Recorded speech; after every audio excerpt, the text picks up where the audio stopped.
Wendy, girl, how you doing?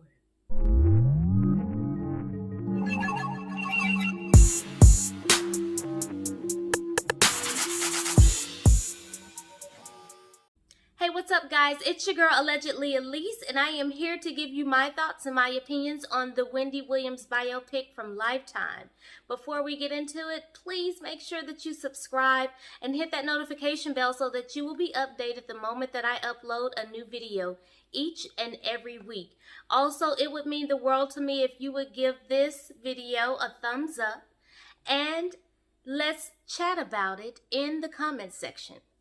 So we open the movie with Wendy Williams sitting backstage as she prepares for her daily show, The Wendy Williams Show, and she's self-reflecting over some tabloid magazines that have everything going on with Wendy currently. And she's very emotional in that moment, but quickly snaps back into Wendy Williams as soon as her glam squad comes back to prep her for the show. And so we see them rushing her out, and she's preparing to be called out.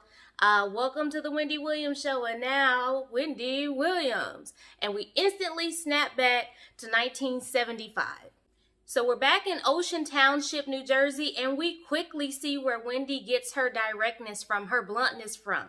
Her mother is quite fast-paced, direct, blunt, to the point, gonna tell you like it is, and she instantly tells Wendy that she has gained too much weight to get in her dress for a birthday party that Wendy has been invited to. So now the entire family joins in, including the father, the brother sitting there trying to defend Wendy quietly. And Wendy just developed thick skin, you can clearly tell, at a young age. And so nothing's gonna get Wendy out of her good mood, and she gets into her dress and off she goes to the birthday party. Now, unfortunately, the birthday party is a huge disaster. We see Wendy's competitiveness as well. So Wendy's playing a game of musical chairs, and it gets down to her and the birthday girl. And of course, Wendy knocks the poor birthday girl out the seat, and she wins. And the birthday girl cries to her mother, and Wendy falls out of the chair because the chair breaks from right under her. So Wendy learned in that moment that you gotta have thick skin. Now we see two instances of where Wendy is consumed by tabloid magazines, and she's instantly drawn to the fame. Now, not necessarily the bad parts of the tabloids, but just being in the tabloids as a star. And Wendy wants in as a child. So as Wendy's hoping to one day be in the tabloids, I instantly think, you know, this is a good example of watch what you ask for, because sometimes you will get exactly what you ask for. And child Wendy did not understand that all news is not good news. So being in the tabloids is not always a good thing. So fast forward to 1987, and Wendy has now worked her way into the Cathy Hughes' good graces, and she gets a job in DC on air, which, let me say, is ironic because Cathy Hughes didn't seem too amused by Wendy in a quick interaction that they had. Wendy rushes off to the bathroom, and we see Wendy has a drug addiction, and she openly shares that this is how she lost weight. She got on coke. She said it was readily available during that time, and it just suppressed her appetite and built her confidence. She interviews Ricky Tony, and they end up going back to his hotel room as a naive Wendy, assuming that he was going to change clothes so that they could go to an industry party. And unfortunately, this is where Wendy learns that the industry will chew you up and spit you out. And it's a quite cruel industry, and you really have to guard yourself as a woman, especially. Now, during this time, the AIDS epidemic was at an all-time high. And so Wendy continuously gets herself tested to make sure that she's in the clear, but her drug usage increases more and more. She uses this trauma as motivation to create her air check.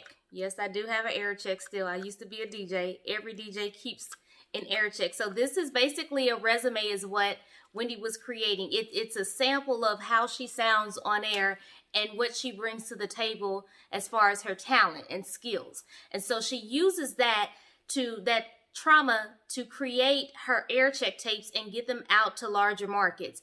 And she actually gets a hit in New York after a couple years of waiting. And so she gets part-time in New York at 103, which is great. But she's splitting her time between DC and New York. So she spends her weekdays on air in DC and then the weekends in New York. Well, New York's part-time work paid off. And so we see Wendy gets an offer to go to New York full-time and work. And when she tells Kathy Hughes basically throws her out like trash. And this is just my opinion. It's not fact. I don't know. It's Wendy's story. But she says that Kathy throws her out like trash. But let me say, if you went from a $9,000 job to a $60,000 job, the $50,000 difference will dry your tears. I promise you it will. And it will heal your wounds from being kicked out like trash. So 103.5 transfers to Hot 97. And the new program director tells her that she's fired for reasons that Wendy doesn't understand or know to this day. And his explanation to her is to go and have some babies. Now, let me say this. From personal experience, let me say that the radio industry is just as hard as most of the entertainment industry for women. And a lot of women are talked down to and expect to take it without having something back to say, or else they'll be blackballed. So Wendy rushes over to try and meet Carol Ford's program director, and she basically sets up shop. Back then, you could actually do that. She sets up shop in the lobby, and she's spending her days there and working at night at a pop station to pay the bills. While sitting in the lobby, we see Wendy surrounds herself yet again with tabloids so that she can stay up to date with what's going on with all of the celebrities, good, bad, and ugly. So Tony comes out. It's clear that he's noticed that Wendy has been sitting out there. He rushes out and he says that Carol's out on vacation. Her fill-in is out for the day. So Wendy, this is your shot. You wanted a shot. Get on the air and do it. So Wendy gets on the air and she does part of her script, and then she goes off script and she goes straight into a gossip moment of Milli Vanilli. Good old Milli Vanilli. Tony bursts through the door and says, "We don't do that here." And Wendy defends her decision because she feels that this is new and innovative and this is what people want to hear. And he decides to make her a permanent fixture at Kiss FM. She starts dishing the dirt on everyone, including how allegedly Puffy was not paying total.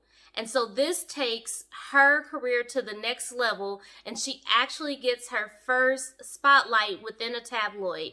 And they even call her the up-and-coming queen of New York radio. We find out that Wendy was dating Eric B., which is one half of the Eric B. and Rakim. And she's super excited to be dating her first celebrity. However, she finds out throughout the relationship that he's basically using her for a car, using her for money. And by the time their relationship is over, Wendy's credit is shot. She has an APB out because she rented him a car so she could keep her vehicle to get to work on time. And he never returned the rental. After they break up, Wendy finds out that she's pregnant by Eric B. and makes the hard decision to end her pregnancy alone. Now we're in 1994 and Wendy's hanging out at the club, and across the room is Kevin Hunter, and he sees Wendy and sends his phone number over on a matchbox. Now Wendy says she's going to take the number and she may call him, she may not, but she gives us a quick side note that she decides not to discuss her first marriage to Bert Giorgori because it was a rebound relationship, and she called it a starter marriage, and it really wasn't worth discussing. But let me say, according to The Sun, who pulled a 2019 Radar Online interview with Bert, he said that he never knew that Wendy had any type of drug addiction because she must have kept it from him. He never saw her do drugs firsthand. But he said that maybe that would explain the bizarre behavior. He said immediately after they exchanged vows, he started to see a different side of Wendy. And that's why the marriage only lasted for 5 months before they started the divorce process. Wendy ends back up at Hot 97, and at this point she runs across the matchbook with Kevin's phone number in it, and she decides to reach out to Kevin. And of course, it's via pager back in the day, so you had to enter your phone number or enter a quote-unquote code, and that person would call you back. Well, at this point, Kevin doesn't know her like that, so she's just entering in her phone number. So Kevin calls her back. She gives him an immediate demand of, hey, if you're really that interested in me, you need to be here when I get off and be ready to go out. If not, it's your loss. Of course, Kevin is outside waiting as soon as Wendy gets off the air, but they sit in the car. I just want to point that out. They sit in the car and get to know each other. They don't really go out to dinner per the movie. So during their conversation, Wendy does learn a lot about Kevin. She learns that he owns a hair salon, but he's also a party promoter. Wendy says she's attracted to Kevin because he's a thug, but he lets his guard down for her. 2 months into the relationship, Wendy opens up to Kevin and decides to share with him that she wants to have liposuction and implants, and she shares with him that she's always been called fat, had an issue with an eating disorder growing up, and then she was just considered the ugly duckling. Now, Kevin says she's beautiful, but let me say, the damage was already done, so no matter how beautiful Kevin told Wendy that she was, the damage was done when Wendy was a child. So even though Wendy had that thick skin, some of that still seeped through into Wendy's mental, and so I don't think Wendy would ever feel beautiful unless she had that surgery. It's the big day of the surgery, and I do mean that literally. And while the doctor is trying to talk Wendy down, literally in size, Wendy is adamant that she wants the biggest thing that you got in the house. I don't care what it is, get it in there because I want the biggest size you got. Kevin was there to support Wendy throughout this process, and she says that she no longer felt alone, which really spoke volumes to me because I think even as a child, Wendy felt like she was alone. So here comes Wendy walking into work with her new look, and she decides to discuss plastic surgery on air, and she gets suspended for 2 weeks for having the discussion about plastic surgery. Now, quick side note, whoever was the costume designer for this, please put the actress in black next time, because it was clear that she had on Medea's prosthetic top, and you could see it through her outfit. So change up some of the colors if you're gonna give her Medea's top. Meanwhile, Total was waiting at the door for Miss Wendy until Kevin pulls up and shoos them off and then whisks Wendy away. They get back home, and Wendy says that Kevin knew about her drug addiction, and though he never supported it, he never pressured her to get off the drugs. She just decided to go cold turkey. It took her about 4 days to get off of drugs, and she just decided to do it for them. After which, Kevin proposes to Wendy. At work, Wendy's being pulled back into the program director's office because this time she's receiving a phone call from Puffy. So once again, Wendy is being suspended. However, Wendy's saying, you know what, I'll just go to another station. And basically, they discuss her contract, saying that she can't go to another station, but the program director is afraid to lose her because she knows that the ratings will go through the roof wherever Wendy goes. So Wendy finds a loophole within her contract, and she may not be able to work in New York, but it doesn't say anything about anywhere outside of the state of New York. So Wendy goes down to Philadelphia and gets on Power 99 in Philadelphia. So by now we're in 1998, and Wendy has gained the title Shock Jock. She drove the ratings up immediately for her radio station, but behind the scenes, Wendy was experiencing a major loss with her first miscarriage with her and Kevin. She goes on the radio to discuss this, but it really sounds like she's reading a restaurant menu or a Yelp review, and she glazes right over it and then asks about, hey, where do I find some good Philly cheesesteaks? And she moves right on. After 2 miscarriages, Wendy seems to be making progress in her 3rd pregnancy. However, they're out going to a convenience store, and Wendy's having some complications. They rush her to the hospital, and Wendy finds out that her baby is stillborn. Kevin decides to take Wendy to the courthouse so that they can get married because he feels that God won't bless them with a child until they get married and stop trying to have kids out of wedlock. Wendy also gets a new doctor so that she can understand the reason for her miscarriages. We find out that at this point, Wendy has a weak cervix, and so it's just a matter of Wendy being bedridden throughout her entire pregnancy because her cervix cannot hold the weight of a baby. So Wendy finds out that she's pregnant again, and this time they pull out all of the stops to make sure that there are no complications with this pregnancy. So much so that Wendy is broadcasting from home, from her bed, to make sure that there are no issues. During this time, she gains over 100 pounds because she's only able to stand for about 5 to 10 minutes at a time. And all of that paid off because into the world comes little Kevin. Side note, did anyone see Wendy's mother standing over in the corner in the birthing room with her purse on her shoulders as if she was standing in the meat department? I really had a Tyler Perry fall from grace moment. What is going on with the continuity today, Lifetime? Now, Wendy and the baby are fresh out the hospital, and Wendy wakes up to check on the baby and finds that Kevin is no longer in the bed. Wendy wanders out and hears Kevin on the phone with a woman asking her how much money does she need. So now we see Kevin is openly starting to get a little messy with his cheating. Men, don't be mad, but real talk, it should really be a crime for someone to cheat on a woman who just had a baby. So Miss Wendy is on her private eye business, and she actually finds and locates the girl that Kevin is cheating on her with, and as much as she wants to go and take it out on this girl, she decides not to because she wants to take it out on her husband, since her husband is the one that owes her the loyalty, not this woman, and I actually agree with that. But I totally disagree with Wendy taking him back, which Wendy decides to do. Wendy goes to the doctor and decides she's going to make some decisions as well. So she decides to get an STD test, and after she gets her full panel, then she decides to go ahead and get an IUD and lock up the shop. Wendy gets back on in New York, and this is during the time of 9/11. So Wendy decides to look at the bigger picture and give her family another shot, but she also decides to write a book. And she tells Kevin, hey, I'm writing this book and I'm going to tell about how you've been cheating on me in this book. I'm going to talk about it. So now her success is going through the roof between the book and her radio show.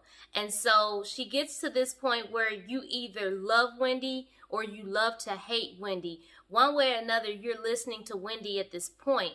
And she's having so much success that unfortunately, she misses out on the signs and symptoms until she gets out to a club and she sees Kevin talking to Sharina. And at that point, she looks over at Charlemagne and asks Charlemagne, and he had to explain who Sharina was. And that's when it all crumbles down for Wendy. Wendy's to the point that she does not trust Kevin so much that his phone is ringing continuously, and it interrupts their conversation. And so she asks, why aren't you answering your phone? He says, oh, that's just a telemarketer. So the phone rings again, and at this point, we, Wendy and me, are both saying the same thing. Answer the phone, Kev. Answer the phone. So he answers the phone, and he brushes them off pretty quick, saying, yes, I'm her manager. We'll think about it and get back with you. And so when he hangs up, Wendy says, well, who was that? And he says, oh, that was this production company, Debmar. They want to give you a show. And he just brushes it off. We're talking about the show that we know today is the Wendy Williams show. That's your manager, sis. That's your husband. You should have fired him right then. You should have known better right then and there. So as they're preparing to go live with the Wendy Williams show, they're having a hard time booking guests because of Wendy's past and how Wendy is straight to the point, fast-paced, tell it like it is, very blunt. And so Wendy is kind of thrown off by this, but then she comes up with the Hot Topics segment that we love so much. So they do the Hot Topics segment, and I don't know if anyone remembers this, but the first season, she actually interviewed the Muppets. So I remember her having a hard time booking guests the first season, but she did push through. She finds out from a friend that Kevin has a home with Sharina, and they've basically been playing house for a while now. And let me say on this part, it's her story to tell, but it's my opinion to give. And I just don't think this is the way that it went down. I don't think that Wendy found out from a friend. I think Wendy found out the same way that we all found out, through the Daily Mail. Anyway, so she shows up at the house and she starts checking the mail and taking pictures. Everything that the Daily Mail was doing, by the way, may I say, that we all saw on the Daily Mail's posting. But she shows up, starts taking pictures, checking the mail, and then she gets to the back and even sees that they have an animal. So she decides to spray paint the garage door and put Kevin and Wendy forever. So you were at my investment property. You know you could have gotten arrested. How, Sway? Let her get arrested and then you won't have the money to pay for that investment property. So at this point, she says that she's only staying for about another 2 years, just until her son goes off to college. But she picks up a major drinking problem during this time, and it's bleeding over into her job. And so we actually see the scene where she passes out when she's in the costume. One thing that Wendy actually had the opportunity to clear up was whether this was alcohol related, drug related, or health related. If anyone remembers, they kept saying that this was health related at one point. And so then we started hearing rumors about drugs. But then we see on the movie that she's picked up this drinking problem. So at this point, we're left to make up our own assumption rather than her telling us exactly what it was through telling her story. Meanwhile, back at the ranch, Kevin is still able to let himself in the house some kind of way because Wendy lacked the effort to change the locks like she should have. Since he has an investment property, he can just stay at that investment property. Kevin tells Wendy that she needs help and she needs to go to rehab and to do it for their son. So now she feels forced into doing the rehab process, and she goes out to a rehab treatment center where she gets a hold of her phone and some tabloid magazines. And at this point, now her blood is boiling and she calls and goes off on Kevin because she's seen some information that she should not have even seen because she should have been in the whole treatment process. And what is that news? None other than Sharina is pregnant. Upon Wendy's return to the New York area, it's determined by Kevin that she will stay in a sober house, and he sets up a monitoring system to make sure that while she's in this sober house, that there's no way that Wendy can make any decisions. And so basically they only agree to take her to her show and then back to the sober house. But Wendy decides to break free from that and runs out of the car into traffic, into New York traffic. It's a classic New York moment. And she runs over to her meeting and she starts the process of divorcing and cutting ties with Kevin. So in the end, Wendy has now cut ties. She announces to the production team and Glam Squad that Kevin is no longer a part of the Wendy Williams show. From a production standpoint, from a manager standpoint, he should not be in this building. Everyone claps in glee, and that's the end of the show. Now, I want to know your opinion. Do you think that this is the way that things really played out? Because there's so many behind-the-scene things that Wendy told us that just to me did not mark up with the release of the Daily Mail's expose on Kevin Hunter. So I want to know what you think about it down in the chat. Let's get down there and start chatting about it. Until the next time, I'm allegedly A-lease. Peace.